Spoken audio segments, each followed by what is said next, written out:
রমাদানুল মুবারকের শেষ দশকের আরেকটি গুরুত্বপূর্ণ আমল হলো ইতিকাফ। আল্লাহর সাথে গভীর সম্পর্ক অর্জন করা, কায়েম করা অন্যতম একটি মাধ্যম হচ্ছে ইতিকাফ। অর্থাৎ আল্লাহ তাআলার সন্তুষ্টি হাসিলের জন্য নিজের ব্যক্তিগত সব রকমের ব্যস্ততা থেকে ফেলে রেখে মসজিদে চলে আসা, আল্লাহ তাআলার কাছে চলে আসা, এটা মূলত একমাত্র আল্লাহ তাআলার সাথে গভীর এক সম্পর্ক কায়েম করার একটা মাধ্যম।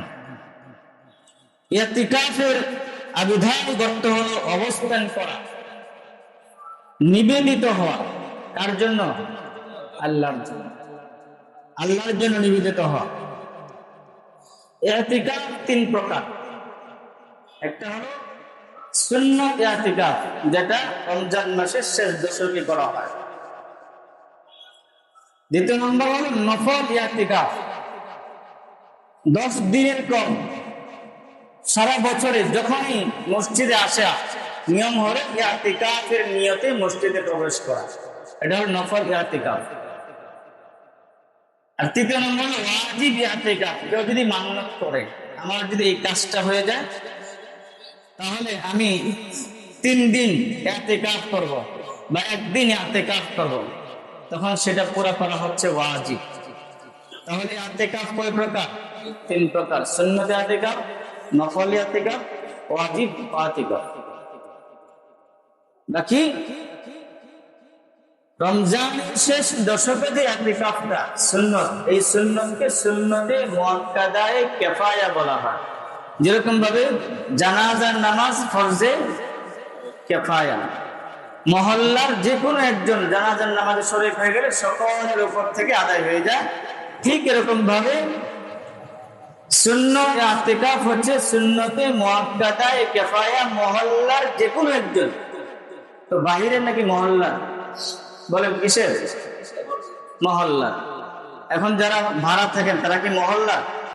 তারা তো মহল্লা না, তারা তো হলো ভাসমান, যখন ইচ্ছে তখন চলে যেতে পারে। তো মহল্লার যে কোনো একজন যদি ইতিকাফ করে নেয় তাহলে সকলের উপর যে এই দায়িত্বটা ছিল সেই আদায় হয়ে যাবে। আর যদি কেউ আদায় না করে তাহলে সুন্নতি মুআক্কাদায়ে কিফায়া তরক করলে যে গুনাহ, সকল মহল্লাবাসীর কি হবে? গুনাহ হবে। ইতিকাফ কোথায় করা উত্তম? প্রথমত হলো মসজিদুল হারাম, বাইতুল্লাহ মাঝে ইতিকাফ করা সবচেয়ে উত্তম। এরপরে হলো মসজিদে নববী, মদিনার মসজিদ। তৃতীয় নম্বর হলো বাইতুল মুকাদ্দাস। চতুর্থ নম্বর হলো যে যে জায়গাগুলোতে, যে মসজিদগুলোতে, যেগুলো জামে মসজিদ, জুমার নামাজ হয়, সেখানে ইতিকাফ করা। পঞ্চম নম্বর হলো যে সমস্ত মসজিদে জুমার নামাজ হয় না কিন্তু 5 ওয়াক্ত নামাজ হয়, সেখানে ইতিকাফ করা যাবে। বাকি মহিলারা ইতিকাফ করবে কোথায়? ঘরে কোণা। মহিলারা ইতিকাফ করবে ঘরের কোণা। ইতিকাফ করলে লাভ কি, ফজিলত কি?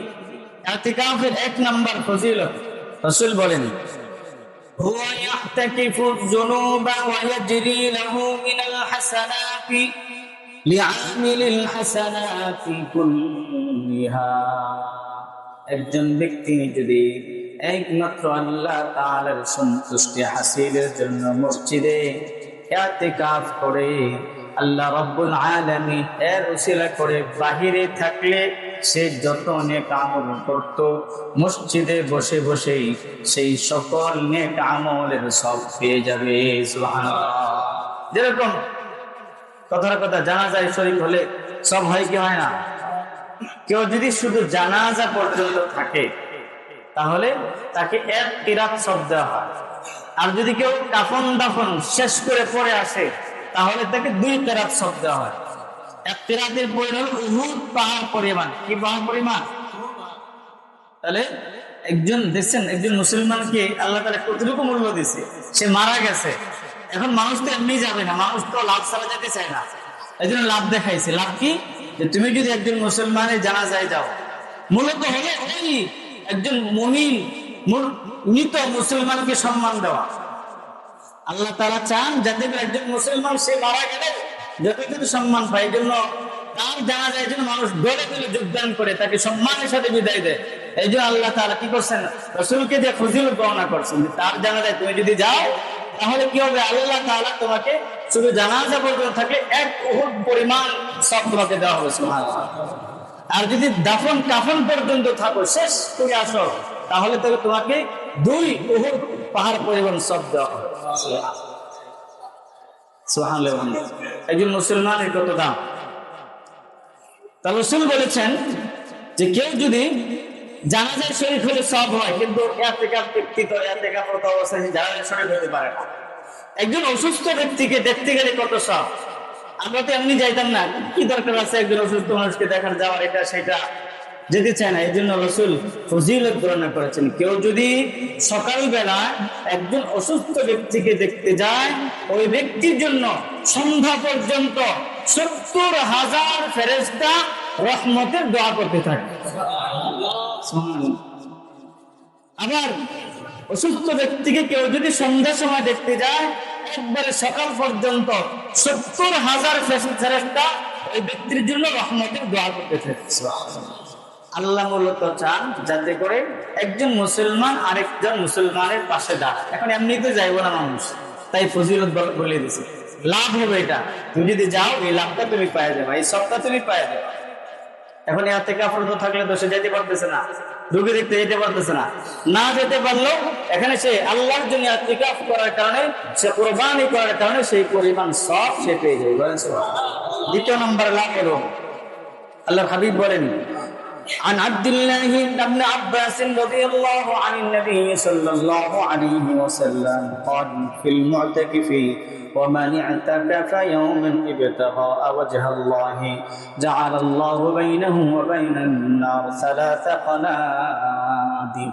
কেউ যদি একদিন আল্লাহর জন্য ইতিকাফ করে, তাহলে এই ব্যক্তির মাঝে এবং জাহান্নামের মাঝে 3 খন্দক দূরত্ব তৈরি করে দেন। বলেন সুবহানাল্লাহ।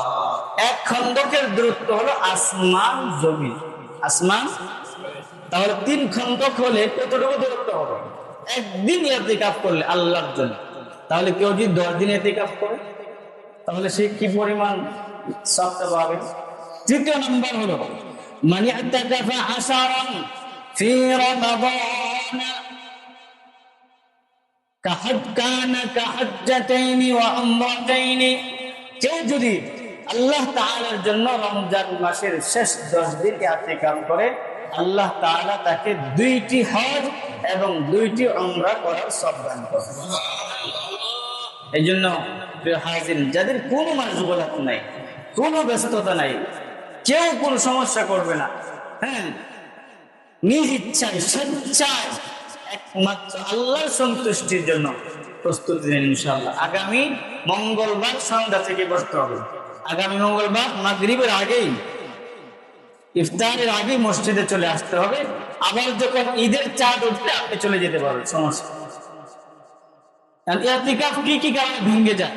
ইতিকাফ ভাঙার 1 নম্বর কারণ হলো, মনে করেন মহিলা ঘরে বসছিল ইতিকাফ, এখন স্বামী স্ত্রী মিলে গেছে, তাহলে ইতিকাফ কি হয়ে যাবে? ভেঙে যাবে। দ্বিতীয় নম্বর হলো শরীয়ত এবং শরঈ এবং মানবীয় যে সমস্ত জরুরত আছে। মানবীয় অর্থ যেরকম মসজিদের বাহিরে বাথরুম যাইতেই হয়, না যাওয়ার কোনো উপায় নেই, এটা জরুরত, যেতেই হবে।